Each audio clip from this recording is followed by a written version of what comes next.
Hello everyone, it's time for chapter 3 of Iron Man. Can you remember what's happened so far? So in chapter 1, the Iron Man crashed down the cliff and smashed into pieces and managed to rebuild himself and walked back into the ocean.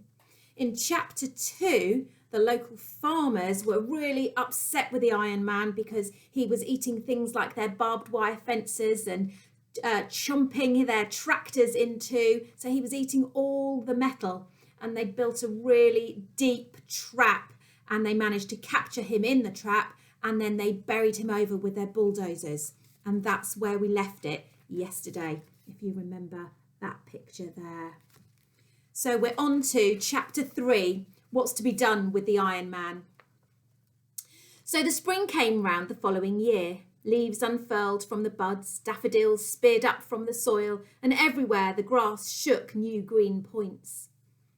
The round hill over the Iron Man was covered with new grass. Before the end of summer, sheep were grazing on the fine grass on the lovely hillock. People who had never heard of the Iron Man saw the green hill as they drove past on their way to the sea, and they said, "What a lovely hill! What a perfect place for a picnic!" So people began to picnic at the top of the hill. Soon, quite a path was worn up there by people climbing to eat their sandwiches and take snaps of each other. One day, a father, a mother, a little boy and a little girl stopped their car and climbed the hill for a picnic. They'd never heard of the Iron Man and they thought the hill had been there forever.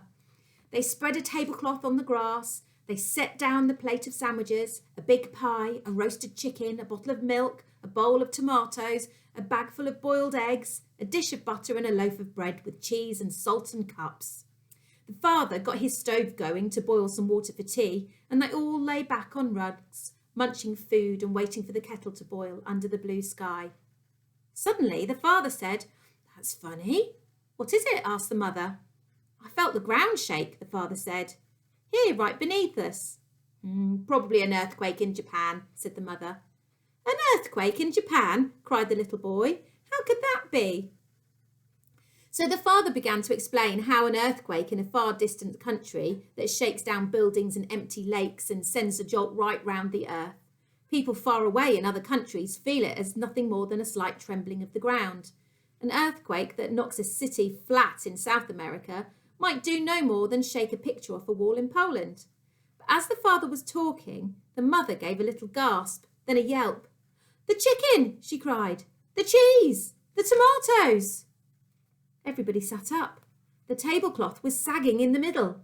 As they watched, the sag got deeper and all the food fell into it, dragging the tablecloth right down into the ground. The ground underneath was splitting, and the tablecloth, as they watched, slowly folded and disappeared into the crack, and they were left staring at a jagged black crack in the ground. The crack grew. It widened, it lengthened, it ran between them. The mother and the girl were on one side, and the father and the boy were on the other side. The little stove toppled into the growing crack with a clatter, and the kettle disappeared. They could not believe their eyes. They stared at the widening crack. Then, as they watched, an enormous iron hand came up through the crack, groping around in the air, feeling over the grass on either side of the crack. It nearly touched the little boy, and he rolled over backwards. The mother screamed, "Run to the car!" They all ran. They jumped into the car. They drove. They did not look back. So they did not see the great iron head, square like a bedroom with glaring headlamp eyes, and with a tablecloth, still with the chicken and the cheese draped across the top of it, rising out of the top of the hillock as the Iron Man freed himself from the pit. When the farmers realised that the Iron Man had freed himself, they groaned. What could they do now? They decided to call the army, who could pound him into bits with anti-tank guns. But Hogarth had another idea. At first, the farmers would not hear of it, least of all his own father, but at last they agreed. Yes, they would give Hogarth's idea a trial, and if it failed, they would call in the army. What do you think Hogarth's idea is?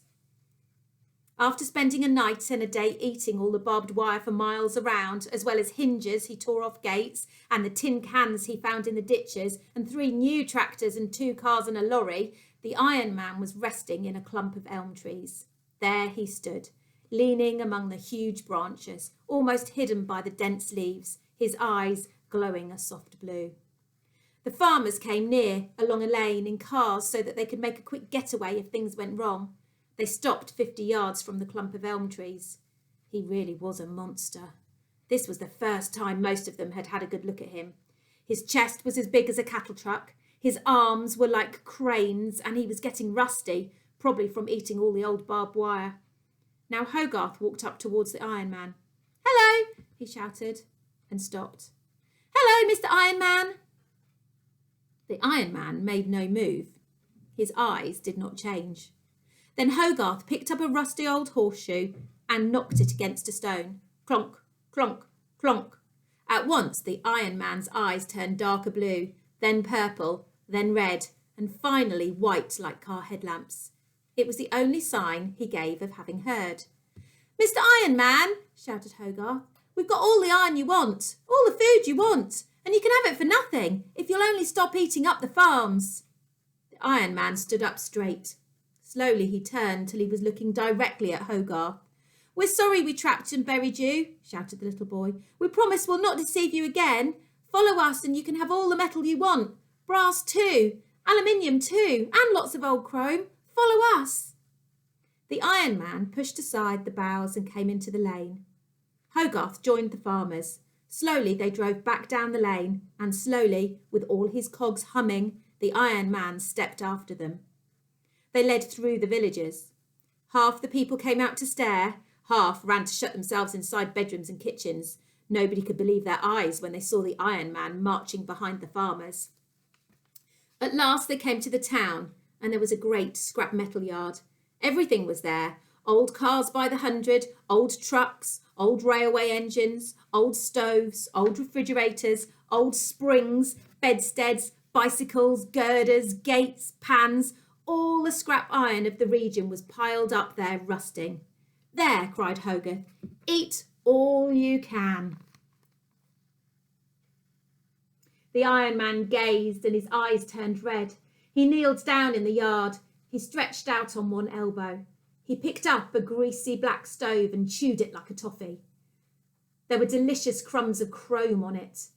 He followed that with a double-decker bedstead, and the brass knobs made his eyes crackle with joy. Never before had the Iron Man eaten such delicacies. As he lay there, a big truck turned into the yard and unloaded a pile of rusty chain. The Iron Man lifted a handful and let it dangle into his mouth, better than any spaghetti. So there they left him. It was an Iron Man's heaven. The farmers went back to their farms. Hogarth visited the Iron Man every few days. Now the Iron Man's eyes were constantly a happy blue. He was no longer rusty. His body gleamed blue like a new gun barrel, and he ate endlessly. And that's the end of chapter 3 for today. So it seems like the villagers, the farmers, have found a happy way to live alongside the Iron Man. In fact, he might be doing them a favour by eating all of their scrap metal. The next chapter's called The Space Being and the Iron Man. What do you think's going to happen in chapter 4? See you later. Bye.